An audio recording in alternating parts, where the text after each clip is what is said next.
We asked our Spanish friends what they actually think of Americans. That's always a really dangerous thing to do, by the way. Super dangerous. But it wasn't like what they thought we wanted to hear, it was what they actually think. What's the first thing you think of when someone says American? And they actually told us. And honestly, some of it stopped us cold. Now, these are people who love Americans, who considered moving to the U.S. And retiring there. They have tons of American friends, and they go back all the time. Which is exactly why some of their answers landed the way they did.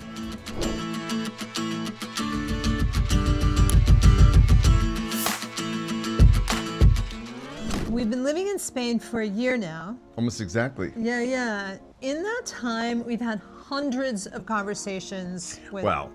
Okay, Dozens. All right, tens of conversations, but conversations that have changed the way we see things. Yeah, including how we see ourselves as Americans.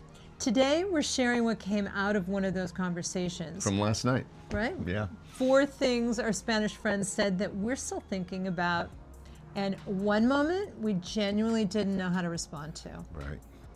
So we should say that these are our actual friends, not our fake friends. Genevieve is originally from Gibraltar, and she's lived in Spain for years. And her husband, Antonio, is Spanish. They've been in the U.S. a ton of times, and they love it there. Which matters, because what they said wasn't coming from people who have never been. It was coming from people who know us and went anyway. Yeah, and they don't have a negative bias. I mean, No, not at all, love actually. us. But the first thing Antonio said when we started talking to him on camera, before anything else, was food. Food culture. They eat anything at any time. It's part of their culture because of the fast food. You can buy fast food everywhere for $3, $4, $5, $7, and that's it. But it's poison. Yeah, of course. And I want to be honest, my first instinct was to defend us. I thought, Well, of course. well, some Americans eat really well. Yeah, I mean, we eat really well. Some of the food in the U.S. is awesome. Amazing food there. But I did have the same instinct of defending us. Yeah, but then I stopped myself, right? Because he wasn't wrong. No, because the fast food culture in the U.S. is real. The relationship with food as fuel instead of pleasure is real too. And it's not just a personal choice thing. It's structural. It's how cities are built, how work schedules run, and how cheap the worst food options are. He's actually said it's poison, and you know what? I didn't argue. No. But Genevieve's answer to what Americans are missing was more direct. So I think mainly peace of mind and security when it comes to healthcare and education for their kids. I think that's a big factor. When she said that, I thought about our kids, our actual kids who are back in the US, and the amount of mental energy, the background hum that Americans spend worrying about what happens if someone gets sick, or whether the school is good enough, or whether the job that pays for the insurance will still be there next year. And she said it like she was really sad, and you know, I mean, we both were. Yeah, and that's what got me. She loves Americans, and she was genuinely troubled by what she sees us living with. Yeah. Now, Antonio talked about the money culture, the inequality he saw when they were visiting in Miami recently. You can smell the money. People with a lot of money, but at the same time, you can see people on the street with nothing. So the culture of money is, is very, Unequal. unequal. Yeah. That's right. There's a lot of people with a lot of money, and then there's a lot of people with no money. And so many more. And yeah, Why do and you very think little that in is? between. Why do The you- United States is a country that can give you an opportunity to growth. If you are good in what you do, you can grow and you can earn a lot of money. But at the same time, You need money to make money. So money attracts money. So you have opportunities if you already have money. So people with money will make a lot more money, and people with no money have little chance of making money. Yeah. Then he said something I've been thinking about since we filmed, which was, yesterday. He said there's a focus on things. Cars, buy this, spend that. I earned this, and I have to spend that. And he said he respected it, but he found it strange.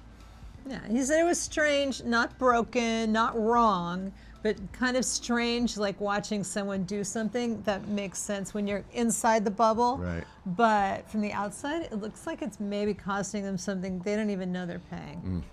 That's a good point. Genevieve said it clearly. Life's about experiences more than having material stuff, which we all know. Here also in Spain or Europe, and they enjoy life, and they don't have, especially to spend money to feel happy. Of course. It's, Life is about experiences more than having material stuff. Correct. Yeah, I don't listen. That's not news to most Americans. I think most people would agree with that.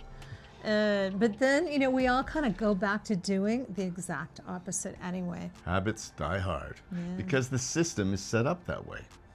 There's one moment in this conversation that we've been sitting with definitely differently than everything else. We asked what they simply don't understand about how Americans live. Genevieve answered immediately and very clearly. Gun laws. I will never understand that. A what? Gun laws. La ley de las armas. Ah, yeah, of course. The fact that anyone has access to them. I think that's terrible. And I said to her on camera, as an American, I don't understand them either. Most Americans don't. Which is true. But it also feels like that's not enough of an answer, right? No. Every single time it feels like it's not enough of an answer. I know, there's no frame for that one, no context that makes it land differently. Our friend sat across from us and said she will never understand it. And we really had nothing to offer except, well, we don't either. No. That helplessness, that sort of shared helplessness that we had, that was kind of between us, it's actually the thing we keep coming back to. It really feels bad. Yeah, it's not anger, not debate, it's just sadness from people who love Americans. We want to say something very clearly before we wrap this. Antonio and Genevieve are not anti-American, not even remotely. They have American friends besides us, and they love going there for vacations, and they considered retiring there. That's exactly the point. Super friendly, super approachable. I have loads of American friends, and I love going to America. I go to the States a lot, and yeah, I wouldn't change you for anything. Actually, yeah. I think we're very compatible. We were thinking years ago, seriously, to move there Yeah. for We were living. considering For living in living, Florida. for retirement. But yeah. The things they named, the food, the healthcare, the anxiety, the inequality, the gun grief, those weren't indictments. They were observations from people who are looking in with a genuine affection and concern for the U.S. I think that's different from criticism, right? It's sort of harder than criticism in some ways. Yeah, it's like when a stranger like says your house is a mess, but you brush it off. But when a friend who loves you says your house is a mess, you sit with it a little bit longer. Yeah, we sat with this, right? We're still sitting with it, and here's what we keep coming back to. Americans love their kids as much as Spanish people love theirs, as much as anyone loves theirs. Right. There's no shortage of love in America. No. So what is it that makes it hard to say the things we're accepting are not okay? We don't have an answer to that. We just know it was easier to hear it from friends who love us than it would have been from anyone else. Right.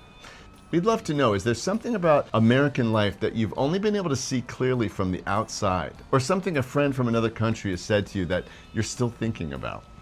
Drop it in the comments. We read every single one. Everyone. Ciao.